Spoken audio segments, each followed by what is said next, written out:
Welcome everybody to Cartoon Insider, where cartoonists talk about animation, comics, and all things related to the medium and industry to which we are a part. Hmm. And for this episode, we have Jeff Johnson, comic Hi, book everyone. illustrator, creator, animation storyboard artist. Also happens to be one of the most talented and nicest guys I've ever worked with, Oh, that's very if nice. I can say that. It's very sweet. I would say the same of you, Mitten. Oh, thanks. Well, Yeah. here we are, two very nice guys conducting a nice interview. Conducting a fun interview, talking Yeah, about an industry that is sometimes not so nice. no, that's for sure. Yeah. Yeah, no, comics especially. I mean, I worked a little bit in comics back in the day, Yeah. and not as much as you have. Would you say you're a comic book artist first and an animation artist second, or would you place one above the other? I would say that my first love is probably comics, and that's Hmm. how I came up. And I primarily do comics now with the occasional storyboard thing. Um, Last thing with you, which was awesome. Um, Yeah, which I'm not sure that thing. I'm not sure we can talk about. no, I don't think we can. I haven't heard any Yeah, signs of I it know. anywhere. Yeah, I looked, it's been announced. right, But it just that's it. right, No one's like said anything. Like no, right. none of the people involved have been mentioned. Yeah, So it scares me to say anything more. it's one of But those things that's kind of funny eventually, because yeah. people ask what I'm working on sometimes, and Mhm. I've been working on my Rogues Kingdom thing for a long time. Let me show you one of the panels I was just working on. You'll Mhm. appreciate. Oh, lovely. Yeah, basically That's it's great. Is that uh, from issue number two? issue number two. So we're almost That's done with issue great. number two. Hmm. Issue number one is it's at the letterer now. It's almost done. It's going to go to the printer soon, and then once we get it back from the printer, then Hmm. we have to sign everything and send out all the individual issues. Kickstarter is a Yeah. long process. Well, I don't know if you mentioned the name of that, but let's go ahead and announce that it's called Rogues Kingdom. Yeah, It was a successful creator-owned Kickstarter comic book yeah, by yourself and and James Robinson James, of James Robinson, the James a Robinson very good of writer. Oh, he's amazing. Hmm. So to go back to your question about comic book things, I think James is an interesting case too because he and I started off in comics and love comics and are really excited about doing a comic book together now. And it's kind of Hmm. all the things we ever wanted to do in comics. Um, but then he and I both got out of comics for a while. He does a lot of TV writing and a lot of screen. Oh, okay. Yeah. For him. And that's what he's been doing mostly. Like he was a major part of Stargirl, and he's done a lot of other TV Oh, writing. So cool. He wrote a lot some classic JSA stuff, as I oh, he recall. did, yeah. Didn't he? Yeah. The And also, I don't know if you remember or not, but Leave It to Chance was just a fantastic book back in the Mm. day. If you ever read that Hmm. one. So I mean, his Starman stuff was great. He's done a lot of really great stuff. He's a great Yeah. writer. Highly regarded. Yeah. So yeah, both of you have done quite a bit of work for mainstream comics. I think Yeah. James Robinson mostly DC, He did some stuff for Marvel, but yeah, he was mostly a DC guy. and you were I guess you've been at both. I bounced around quite a bit. Yeah, Like, you had a notable run early on Wonder Man, uh-huh. which I remember. I mean, back then. I mean, you came out the gate pretty strong, man, with I your got artistic super skills. lucky, super lucky. Mhm. Yeah, so Wonder Man. So I did Wonder Man. So talking about comics, like I love Mhm. comics, and Mhm. I got to do a lot of really cool stuff at like CrossGen. I got to do a cool action kung fu adventure. Way of the Rat. Yeah, that Hmm. was a lot of fun. And then when I got out of that, I was supposed to do a book at Marvel. I did do a book at Marvel called Weapon X, and that Hmm. was a lot of fun, and I really liked it. But after having been in a studio where I got a weekly check and I got to sit next to the people that I worked with. And I really I had more of a support group of a society around me, a bunch of cohorts doing Hmm. stuff that when I went back to Marvel doing Weapon X for them, it just like it wasn't it wasn't as much fun, right? Like because I was Mm, alone, right? okay. Working by yourself, doing your Hmm. thing. It's kind of fun to be a lone gunman sometimes, but I really got used to having fellow artists around and being able to have a studio where if I was in trouble, I could go talk to Steve Epting, or I could go talk to Bart Sears, or Hmm. I could go talk to these guys who were way better than me, and I could get help and I could get an education sort of apart from just support. Hmm. um and then when I got out of comics doing that, that was like 2004, maybe 2005. Hmm. um I just really missed the environment. I missed having other artists around and being part of a crew. And I got lucky enough to jump into animation as a background artist on Justice League Unlimited.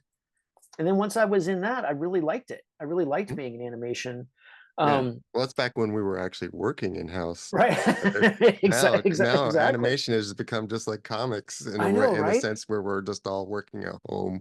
Well, and you've been Yeah, in animation for so much longer, and now you're yeah. doing the at home comic book vibe. What do you think of it? I overall love it Oh yeah, because you like being your own. You like not having to yeah, go into the office. yeah. I mean, I could be not wearing pants right now, and you'd never know. I'm just assuming you aren't.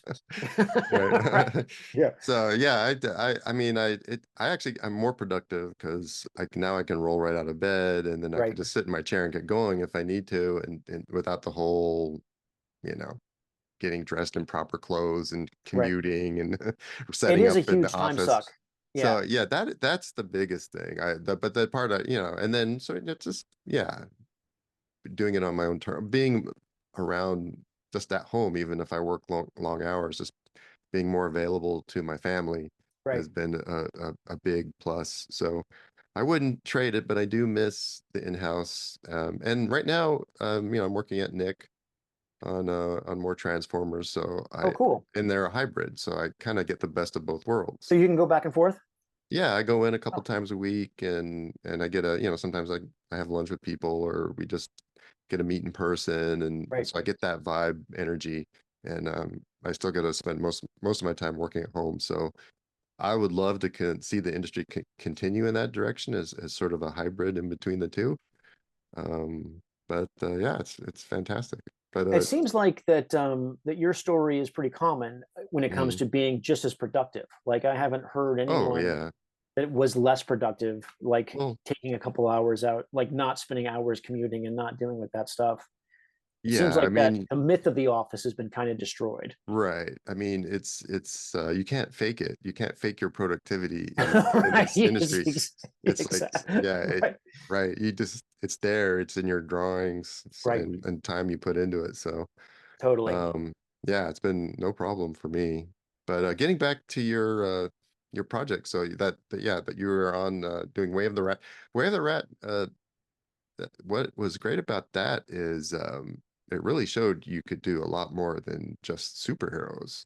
Oh, thanks. I mean, the time, the authenticity. I mean, it was a mythological Asian uh, Hmm. story, but Right. it was clear that you were looking at architecture and really doing a lot of research Oh, to yeah. make that world come A crazy alive. amount. Yeah. And Um, I'm seeing that in this new one that you guys are promoting that you just kickstarted, Rogue's Kingdom. It's it just feels like this is some of your best work. It feels oh, like a real, it's a fantasy world that feels real. thanks. And I really appreciate that. So, Mhm. um, there's a two-page spread that I'm cleaning up now. Awesome. Thanks. Mhm. Um, yeah, it's one of the things I love about creator-owned books is that, and you did your creator-owned book too, is like Mhm. you get to make everything up, right? It's like you get to decide on what the magic is or what the mythology is. And one of the things that was really fantastic, and I got spoiled with Way of the Rat for sure, is because Mhm. I got a weekly check, which was great. I was in house, and so my deadlines were like I get distracted way more easily than you do. I think I'm better in house Mhm. Mhm. because I have more of a structure. Because Mhm. otherwise, I spin off into designing, you know, like like if you were to see my book of designs for Way of the Rat, it's as though I've already created the animation Bible. There's a Yeah. character who is the wagon driver. He's in 3 or 4 panels, but Mhm. I have a full character sheet for him. I understand like what clan he comes from. I have all of that stuff. Um, That's what makes it kind of great, though, and why I think your skills lend themselves so well to a fantasy world is mhm, because you do all of that. I mean, yeah. I'm a supporter of your Kickstarter, so you guys sent a color comp of your first issue, and just no lettering so far. It's all been drawn, beautifully I sent colored. after that, I sent the one with lettering. Oh, I have to Yeah. look for that one. Yeah, I haven't. yeah. If you didn't get it, Yeah. let me know. I'll resend it. Cause yeah, Oh, that okay. so I sent one without Yeah, even lettering. without the lettering though, just looking at it was just like, yeah, Oh, it just beautiful, oh, just thanks. felt real, felt, all that stuff you do, it's there in the page. I do think it pays off. I do think Mhm. that even if the fan if it even if you look at the drawing and there's not that you don't know exactly what that character's history is, Mhm. if I've thought about it and I've created it, I can't help but then draw that character with a sense of present, like that character Yeah. exists in the world. Yeah, and I think that Mhm. reads. Um, It totally does. yeah, which is what I tell myself when I've Yeah. gone off the deep end Yeah. sometimes. Um, Right. Right. Right. yeah, but I love I think comics is my first love and making that Mhm. stuff up is probably my first love. But I loved Mhm. animation. It was so much fun. I remember I was working on Transformers Prime Yeah. and I'd already done some storyboards and I'd been a character designer and I'd done backgrounds. And I think storyboards was definitely the best fit for me. Mhm. Um, and I remember asking Enchant telling me that it's going to take me when I first started on Prime because it's going to take me 4 more years to get good at storyboarding. That's And what then Sean said. yeah, This is Sean Nigagosian, by yeah, the way, who we've known forever. and he's He amazing. yeah, he Yeah. ended up supervising season one of Blood of Zeus. Oh right. Oh yeah. And no, Yeah, so he's a fantastic. He knows his shit. There's no doubt yeah, about for it. And sure. so he saw my boards. I'd already been boarding for a while. Like I boarded a whole season of Young Yeah, Justice. Not well. I mean, I mm, did okay, but it wasn't. right. I didn't quite understand the job. But Um, you can always count on Sean to tell you like it is. oh yeah, for sure. And so, but then in 4 years, I kind of got it. I kind of Hmm. understood it. And then Yeah. there's a satisfaction that comes, you know, when you're able to take a scene and then put it all together and then hit the right beats and time it right and have the characters move, that there's just something that's as satisfying if not more satisfying than drawing a good comic book page. Like there's Mm-hmm. it lives in a way that I think it's really hard to duplicate with a comic. And there's just Right. something about it and seeing it on the screen, like, and then Yeah. having with music and all this stuff, Hmm. there's something really great about that. Yeah. It's that's the combination of Yeah. music and seeing things move, and it's yeah, it's definitely. But what I do like about comics, and what people would definitely get with with Rogue's Kingdom, is the purity of that artistic vision. This is Hmm. like your vision and James Robinson's vision. And Yeah. who's the colorist, by the way? Very The beautifully colored. colorist, yeah, his name is Brennan Wagner. He's Matt Mm. Wagner's son, and he's Oh, amazing. Yeah, interesting. his colors are like I have a very fundamental understanding of color. For me, grass is green, sky is blue. Like that's Hmm. there's not a lot of emotion in it, but Brennan Right. really found like the the color emotional content. Like he was really able Hmm. to almost paint the pages. Yeah. Um, yeah, so they're I mean they're amazing. He did a Mm. fantastic job. You can like create a nice time of day too, I've Yeah, noticed. he really created not only the great time of day, so you have a great Hmm. sense of where you are and what's happening in the story, but also just you really feel like what's going on in the page. Hmm. Yeah, he's incredible. He's a really great colorist. We're very lucky to have him. So what is Rogue's Kingdom about? So Rogue's Kingdom is. Let me see if I have any more artwork just laying about. I'll cut in artwork throughout too, if that's Oh, okay. excellent. Okay, But yeah, you're great. free to show stuff too. Please do. So talking about like here's just a quick So these are all dead Mhm. bodies that I've been working on Oh, that are fun. in the right that are just Mhm. the so Rose Kingdom is um it's about these two characters to start with, um, and they're named Peachy and Rondo. And Peachy is a young kid. He's probably about 12. Um, and he lives on the street. He's an orphan, and he gets by being kind of a pickpocket and a street urchin and a little like he probably plays three card Monte or their version of it, and basically just survives in one of the cities. And then Rondo is he's a traveling troubadour. He's a bard, basically. He's a sword fighter, ex-soldier, but he now makes his living by dueling and basically playing music. Like he still fights, but he has transitioned from being a soldier to being basically a bard. And they both get into trouble and they both get arrested. One Peachy for being a thief and Rondo for messing around with someone he shouldn't have been messing around with. And then they're both on their way to the city Lumpland, which is a port city in the world of rogues. And so on the way there, they're going to either go to jail or maybe even be hung. But in the caravan that they're in, there is also a young wizard and his guardian, and they're on their way to Lumpland to replace the wizard that has died. Every city, there's three of them. They each have a wizard Mm. that come from specific wizarding families, and they're the only ones who use magic. And so they're kind of like the nuclear deterrent for these city states.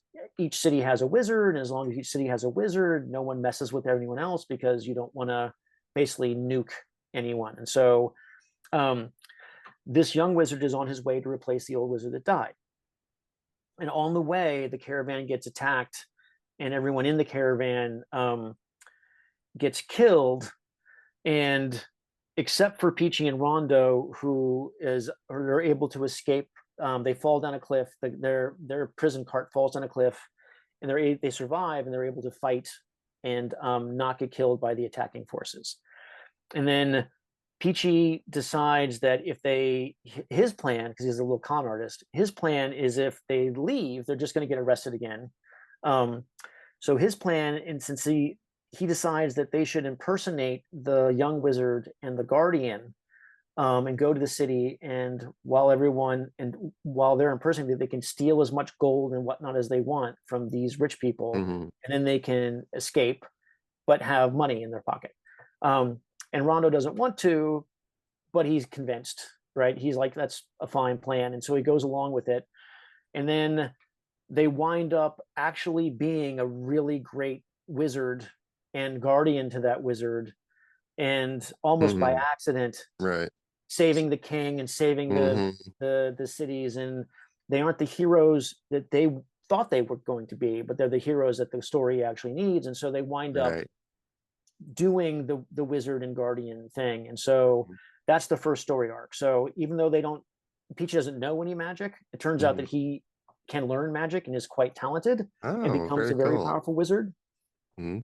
And Rondo, even though he has no parental leanings whatsoever, winds up really caring about Peachy and guarding him as though he's his Mhm. guardian. Um, and together they save the city and they save the king and they uncover the plot to assassinate him um, that they were part of in the beginning when the caravan got hit the first time. So that's the first story arc. That's Uh, cool. yeah, no, it's a great. I mean, James is great. So it's a really great introduction to these two characters. Mhm. But along the way, we also meet the king and his daughter, who is the Princess Terra. But her secret identity is she's sort of a Zorro character. Mhm. She is a badass character, like kind of a Batman Zorro character named the Terror, and Mm. she fights crime in the city, and she protects her Mm. dad from Cool. plots. Yeah, so even though she is a princess, she is a super Mhm. badass. And then we have just a huge cast of characters that we're going to introduce over several Mhm. arcs. There's going to be dragons. There's going to be dirigibles, and there's a, Fun. there's a huge plot that involves lots of centaurs and Mhm. all kinds of monsters. It's going to be a lot of fun. Yeah, this sounds like the classic sword and sorcery Oh, 100%. fantasy that I Yeah. love. Like a little bit of Fafford and Grey Mouser, 100. Yeah, perhaps. absolutely. Yeah. Yeah. It's Fafnir Great Mauser, it's Lord of Mm, the Rings, it's hmm. James likes to say it's Game of Thrones without the killing. So Oh, okay. yeah, I mean there's people die, but There's some killing, there's some but killing, but I don't really draw that stuff very well, and I don't really like it. So yeah. it's kind of like an all ages Game of Thrones. Like there's Oh, no okay. yeah, yeah. That sounds great, man. Oh yeah. I can't wait to read this thing. So you had a successful Kickstarter. That's I did. so, and so you're creating a print run from this? Yeah, so I think Mm, so yeah, you the idea is that for Kickstarters you I'm sure most people already know, but like mm, you have a print so I sent out a digital comic. So some people can just get the digital version if they want. right. And then a lot of people order the printed one. So when we so it's print by order basically. We printed as many as we sold with maybe a Mm, few okay. extras. And then we'll send those out and then we'll Kickstarter the second one. And hopefully the All right. people who bought the first one will buy the second one and we'll just keep sending them out as we finish them. So it's just print to order because I know in some cases people will try and do like a larger print. So only the people that kickstarted are able to get copies of this book. Yeah, so the first print, the first edition of issue one, the people who ordered it, we'll print a couple of extras so we can have them for Hmm. ourselves. But then, but we're not printing that many extra. Like it's the margins are pretty narrow, so we're printing mostly just to order. And then on the next issue, for issue two, anyone who wants to go back and get issue one will print more of issue one, and we'll have a Oh, second okay. printing. Yeah, Okay. So there's, won't be able to get this in the store. You can really only get this by supporting your Kickstarter. So yeah. There's not going to be there's no store. We're not Mhm, going to my local store will have a couple because they supported it. But like other than that, mhm, it's just Kickstarter. So mhm. you get your copy, which I think is super cool, right? It's It is super cool. yeah. At some It's point, I'd like to see. I'd actually like to see it get a barcode and get up on Amazon, and so more people can get a chance to read it. But as for now, yeah, well, I if have an you ISBN. Yeah, we have an oh, you ISBN do. number. Yeah. Okay. So we could sell it in stores if stores wanted it. The Hmm. plan I think is to sell the first is just to do the Kickstarter thing so that Yeah. we can take care of our fan base, um, and then eventually print the trade paperbacks and hopefully have Uh, those available in stores. okay. Yeah, That but sounds they that won't have sounds all the great. cool extra shit, right? Like Right. the first I don't know I'm sure you got a deluxe version, Hmm. right? I So the can't deluxe remember. Oh yeah. I hope so. So James and I really wanted people to have Mhm. um, a lot of bonuses, and so James wrote. There's this really great text story that he wrote that takes place. You don't see it in the Oh comic, yeah. but I saw that. it's a yeah, it's in the That's so it's neat. a text or it's a short story that takes place that's Right. tangential to the comic, Hmm. and then our letters page is actually it's not letters from people, it's actually what the newspaper, the 19 or the 1700s version newspaper would be from the city. So Hmm. it's like if you were to buy the newspaper from the city at the time, it would have like what's going on in the city. So it talks about the new That's wizard, cool. it talks about the Terra fighting crime in the street. So it's totally immersive. It's really cool.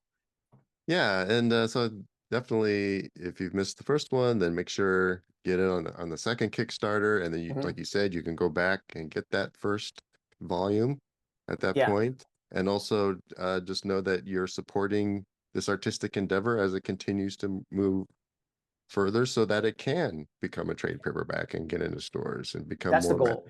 mass Yeah. marketed, which I personally hope it does because you guys are top shelf talent. It deserves to be out there for as many people to read as possible. Oh, thanks, Ben. Yeah, I mean, we've really put a lot. I mean, you know how long it takes to make a comic, right? Like Hmm.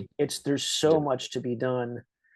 And I've taken years working on this Hmm. because I would get a gig, I would do a commission, or you do something else and you Right. try and fit it in Yeah. when you have time. But as you know, like Amazing. deadlines, it's hard to find extra time for Yeah. stuff. I don't know how you did it, but somehow you did. Well, I mean, it took It took long. years.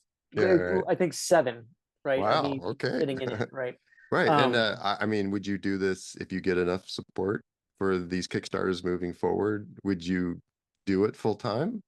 Oh yeah, absolutely. Well, Mhm. so at the moment we made enough on the first one that I've turned down a bunch of stuff Oh, good.